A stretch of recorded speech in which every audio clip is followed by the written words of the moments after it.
В эфире новости, в студии Анастасия Кобызева. Здравствуйте. Вот главные темы. Еще 56 человек заболели COVID-19 в Якутии, больше всего инфицированных в столице. Заготовка сена в одном из крупнейших животноводческих хозяйств Мегино-Кангаласского района идет по плану, и это несмотря на ряд трудностей.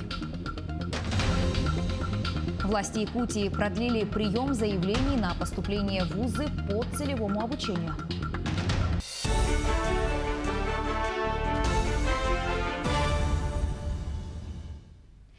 15 очагов удалось потушить в Якутии за минувшие сутки. Площадь пожаров уменьшилась на 44 гектаров за счет ликвидации огня в зонах обслуживания и контроля.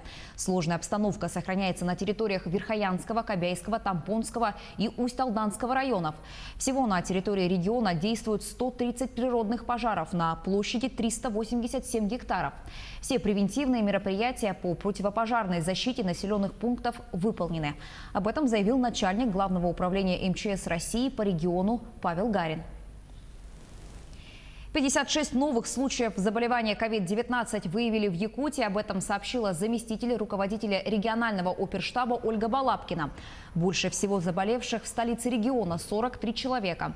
Остальные случаи зарегистрированы в Мегино-Кангаласском, Мирнинском, Намском, Нюрюнгринском, Сунтарском и Чурапчинском районах. За сутки лаборатории республики провели около 3000 исследований на коронавирус.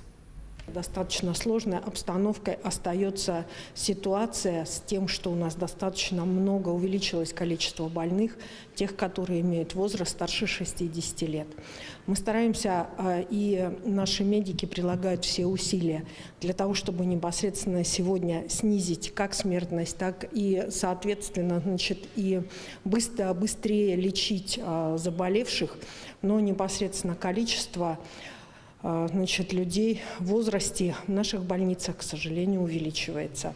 Поэтому, конечно же, еще раз обращаюсь и обращаю ваше внимание, тогда, когда совершаете то или иное действие, особенно если оно касается посещения близких родственников или, сбор каких-то мероприятий, всегда понимайте, что вы выбираете между здоровьем и нездоровьем.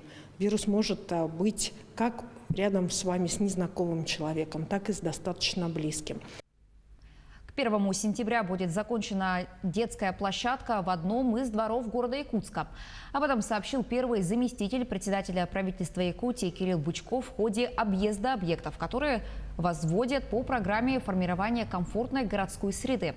Также в рамках этого проекта сегодня в Якутске строятся еще 3 общественных пространства. Это сквер Ямщиков, сквер землеустройства и озеро Талое.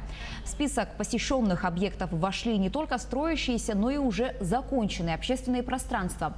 В первую очередь бульвар Учителя. Его построили буквально пару лет назад, и он уже пришел в запустение.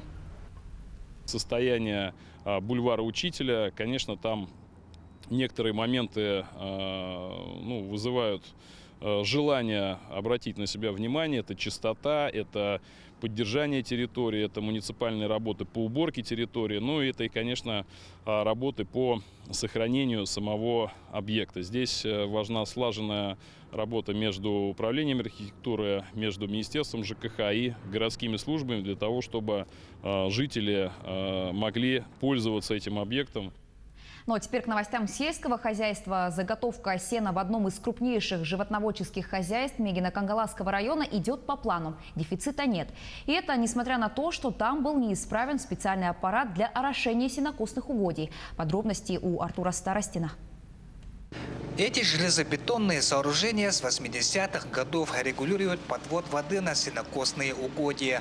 Но природные условия непредсказуемы. С тех пор не проводились ремонтные работы. В результате паводковые воды разрушили перегораживающую дамбу. Это 3-й по счету регулятор системы лиманного орошения. Он прикрывает борозду, обеспечивая влагой около 360 гектаров сенокосных угодий. А общий объем орошаемых площадей племенного хозяйства Хоробут насчитывается 1600 гектаров.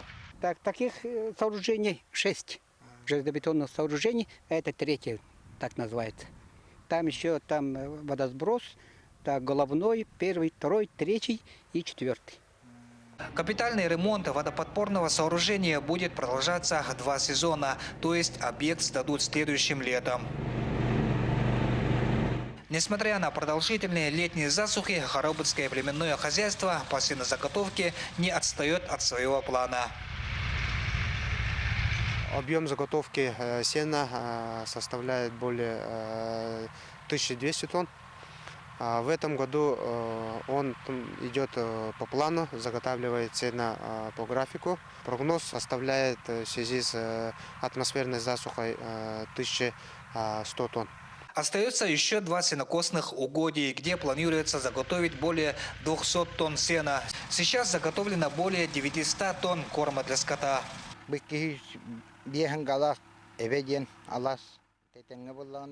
Мы сейчас работаем на поле площадью 250 гектаров, нас 8 человек. Засуха намечается, но в последние дни были дожди, поэтому трава не сильно пострадала.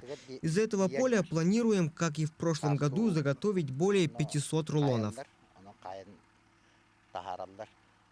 Общество с ограниченной ответственностью Хоробут – это племенное хозяйство. Он является одним из самых крупных животноводческих предприятий Мигино-Кангаласского района. Здесь насчитывается более 180 дойных коров. Общее поголовье хозяйства – 420 голов крупного рогатого скота. Артур Старостин, Мигино-Кангаласский район. В эти минуты в здании первой поликлиники города Якутска проходит тестирование робота-дезинфектора.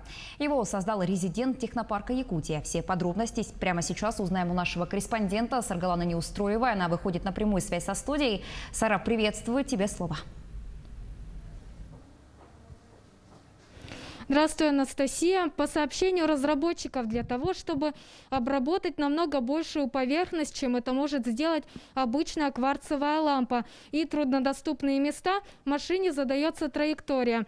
Также некоторые его модели безопасны для сетчатки глаз и кожи. Подробности о первых дней тестирования робота нам рассказал разработчик Николай Потапов.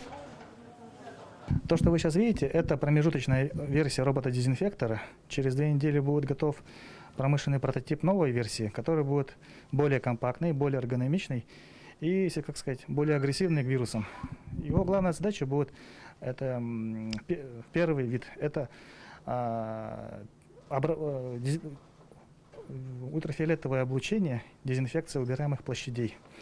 Это вид робота с открытой кварцевой лампой. Мы хотим этих роботов поставлять в отделение красной зоны, скажем так, и в места для наиболее токсичные места. Второй вид роботов – это робот-дезинфектор уже с рециркулятором, то есть с лампой, которая находится в виде рециркулятора. Главная задача этих роботов второго типа заключается в том, чтобы работать в помещениях, где находятся люди. То есть непрерывная работа. Это можно использовать в школах, учебных заведениях, местах массового пользования людей. Ведроид, который вы видите за мной, по сообщению разработчиков, как раз-таки более агрессивная версия. Использовать его возможно в медицинских учреждениях, красных зонах и других местах, требующих тщательную санобработку. Ну а другие его модели более уменьшены, также по сообщению разработчиков, станут более безопасными и в будущем будут использоваться не только в медицинских учреждениях, но и в школах, а также местах массового скопления. У меня на этом все. Анастасия. Саргалана, спасибо. Я напомню, что на прямой связи со студией была наш корреспондент Саргалана Неустроева. Отборочные соревнования WorldSkills Россия продолжаются, несмотря на пандемию. Чемпионат впервые проходит в новом формате. Это симбиоз дистанционных и онлайн-технологий с соблюдением всех санитарно-эпидемиологических требований. Якутию представляют 28 конкурсантов в 2 возрастных категориях – молодые профессионалы и юниоры. Все они победители регионального чемпионата. На этой неделе в Якутске на площадках средних профессиональных учреждений участники чемпионата покажут свои навыки и умения в дисциплинах геодезия, ветеринария, преподавание музыки и дошкольное воспитание. От республики по компетенции дошкольное воспитание принимает участие выпускница Якутского педагогического колледжа Пестерева Валентина Степановна. Во время конкурсных заданий Валентина выполняет 2 модуля. Модуль B – это взаимодействие с родителями, законными представителями и с работниками образовательной организации. Модуль С – организация различных видов деятельности и общения детей дошкольного возраста. Власти Якутии продлили прием заявлений на поступление в вузы страны по целевому обучению до 13 августа включительно. Об этом сообщил первый заместитель образования и науки региона Михаил Присяжный. В этом году более 400 абитуриентов смогут бесплатно обучаться в медицинских вузах с условием последующей работы в лечебных учреждениях Якутии. Набор идет по программе ликвидации кадрового дефицита и устранения кадрового дисбаланса в сфере регионального здравоохранения в рамках национального проекта здравоохранения. Еще дополнительно то, за что боремся и на что я бы хотел обратить внимание наших жителей республики, на то, что есть еще достаточно много мест по педагогическим специальностям. Они проходят у нас вне плана приема. Это, напомню, 120 бюджетных мест Российской Федерации в Северо-Восточном федеральном университете. На все специальности подразделения, которые готовят кадры для школы, для системы дошкольного образования. Вот прошу внимания также обратить на эти места. Здесь можно будет отработать чуть дольше, до 15 числа, поскольку на месте, близко вуз находится.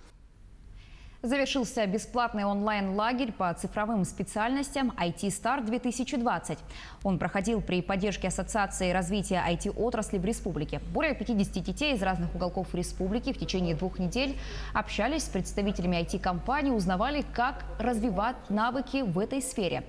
Также школьники научились понимать и грамотно использовать цифровые инструменты в повседневной жизни и учебе.